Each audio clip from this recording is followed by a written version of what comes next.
Like they're watching her crash and burn. And typically when your polling is down, when your numbers are down, which all the rumors are that the internal polls are horrible, much worse than we're seeing.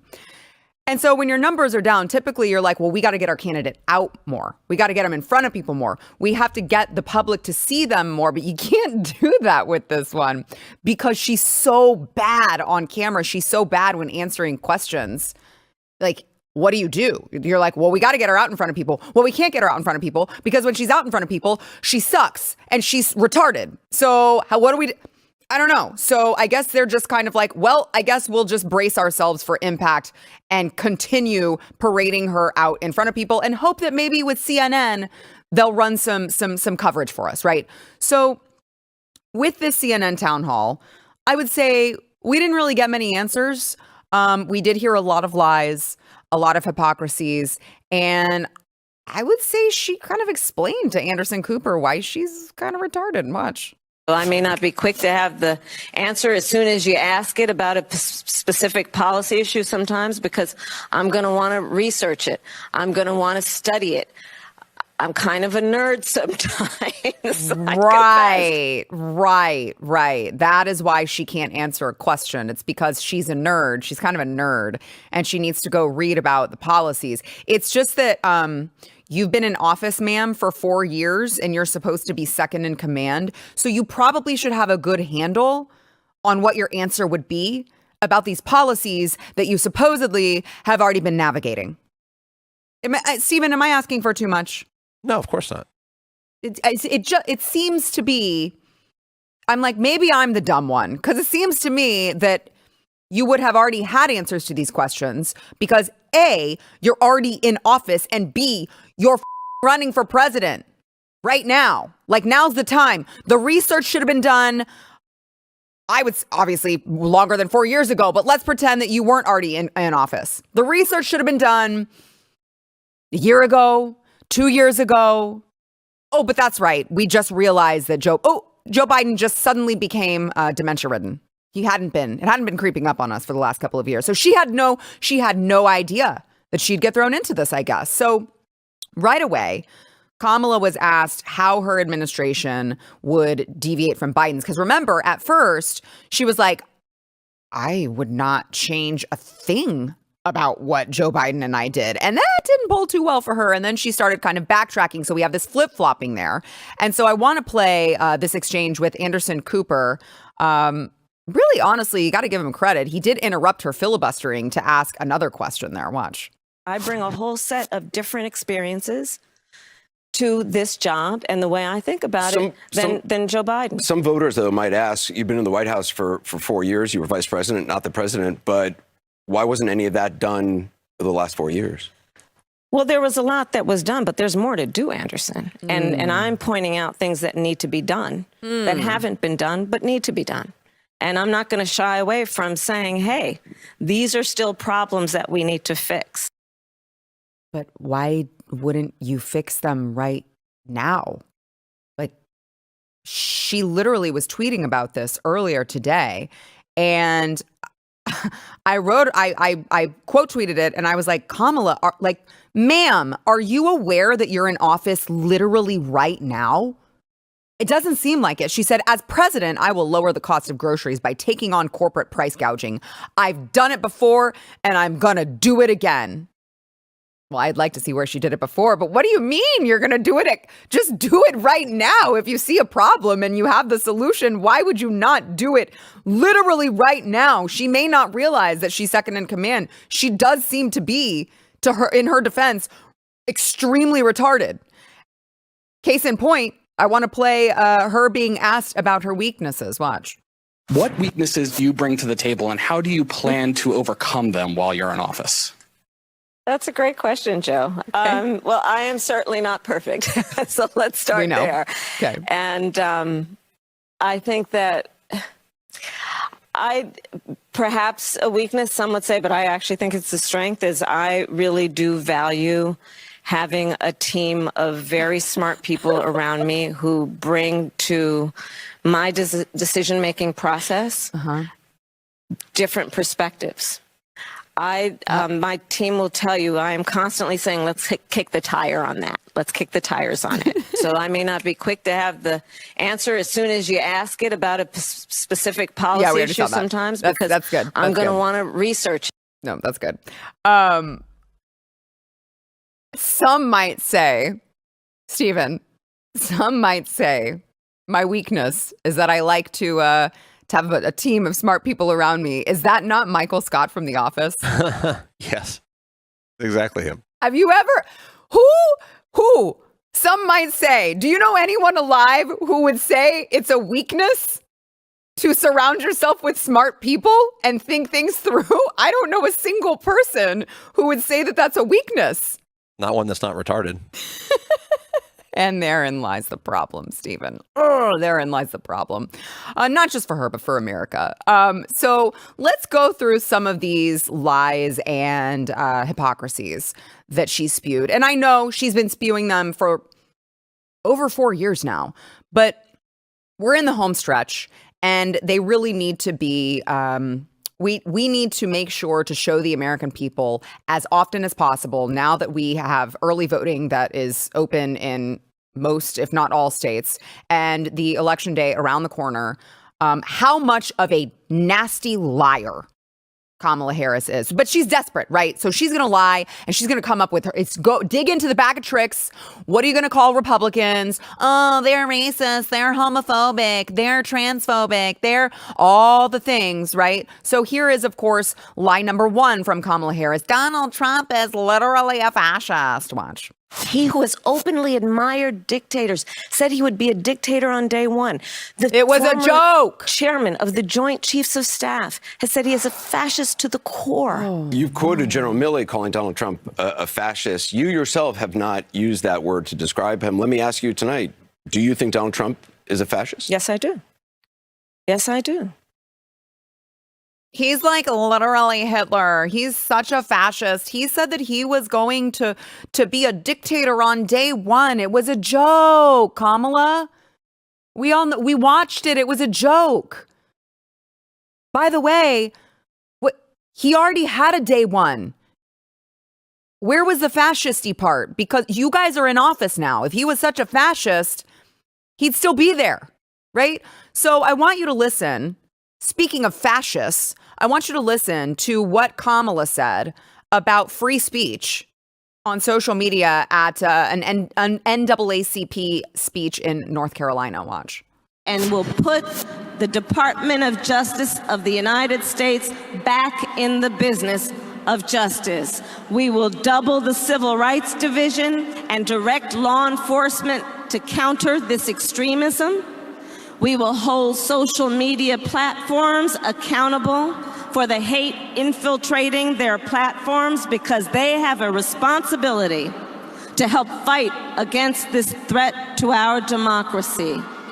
And if you profit off of hate, if you act as a megaphone for misinformation or cyber warfare, if you don't police your platforms, we are going to hold you accountable as a community. Oh, okay. So let's get this straight. Trump is the fascist. Okay, I want to see if I have this right. Trump is the fascist somehow. They can't really point to how.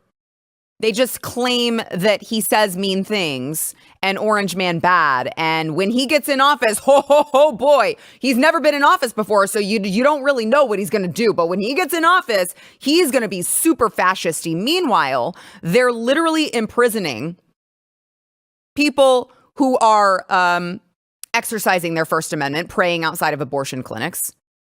They're literally imprisoning people who were not even present on January 6th. They're trying to imprison her top political opponent right now with 91 indictments.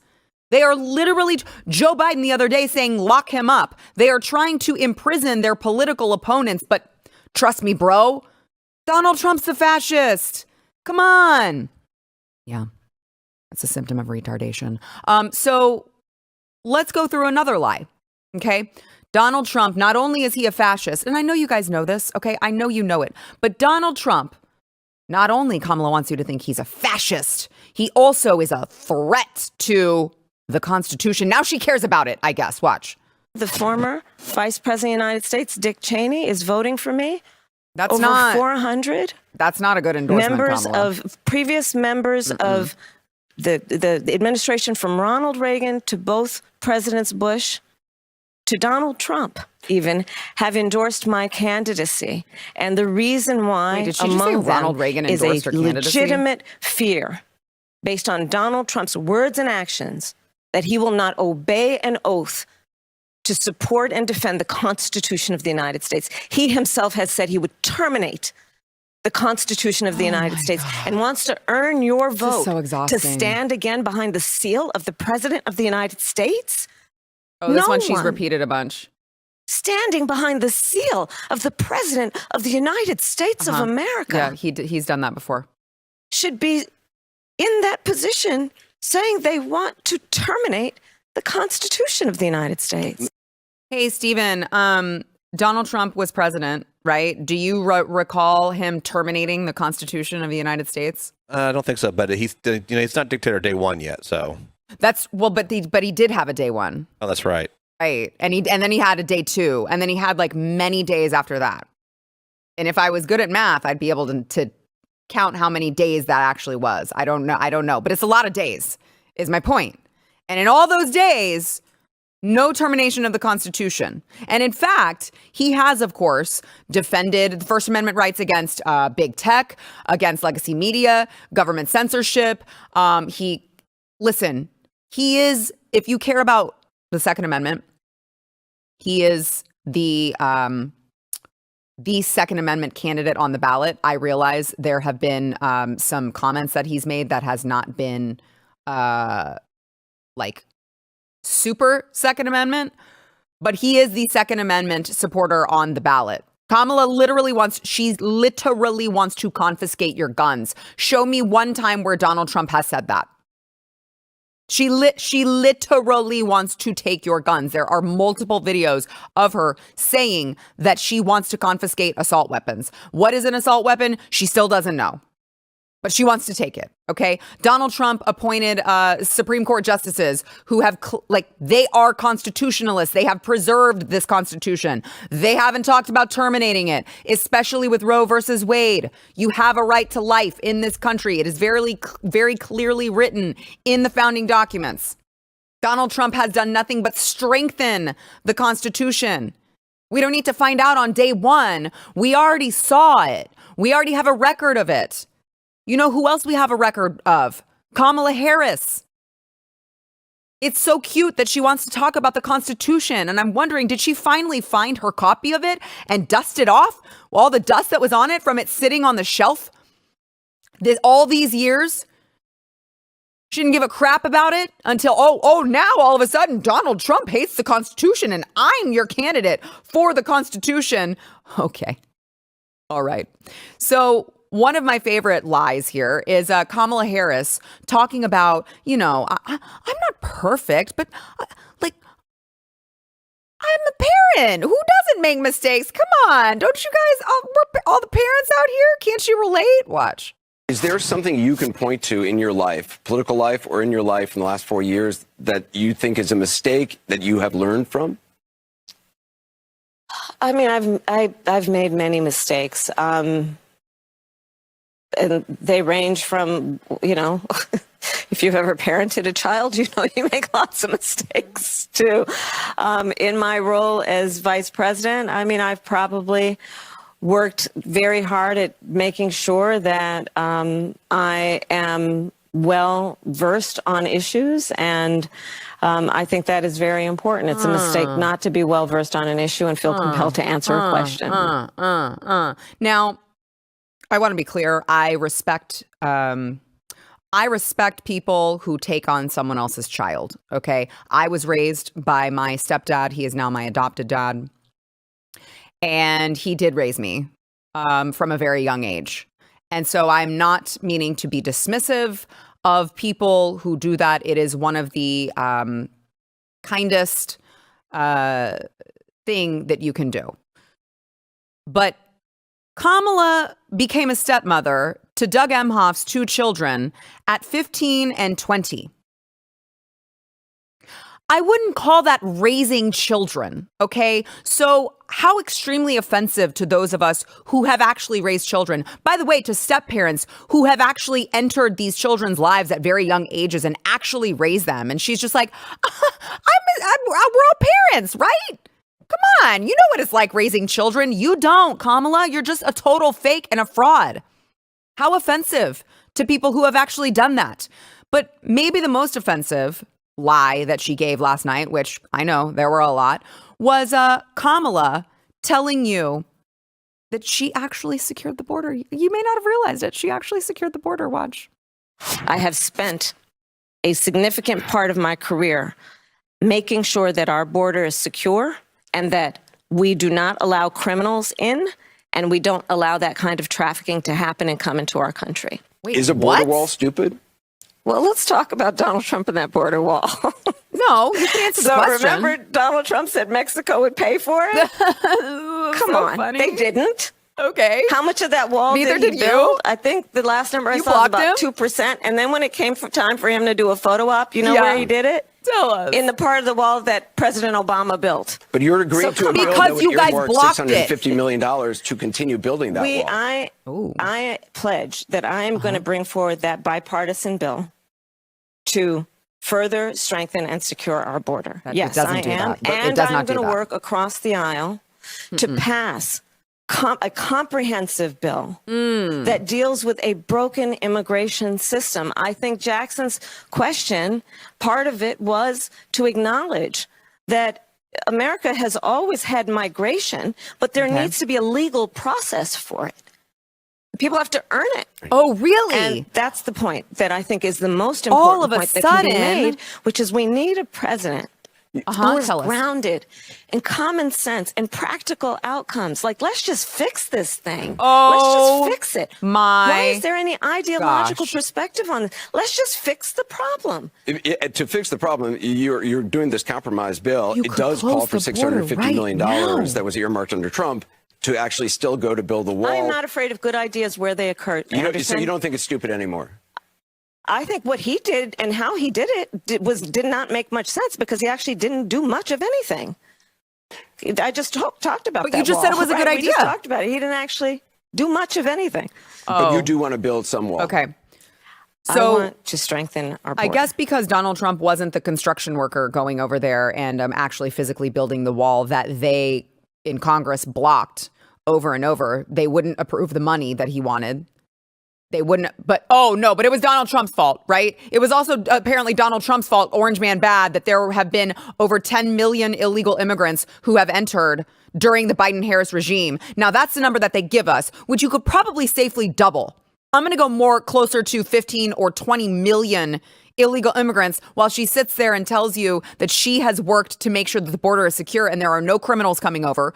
Lake and Riley's family would beg to differ that there are no terrorists coming over, even though we've seen the reports from DHS that there are actually many terrorists who have come over.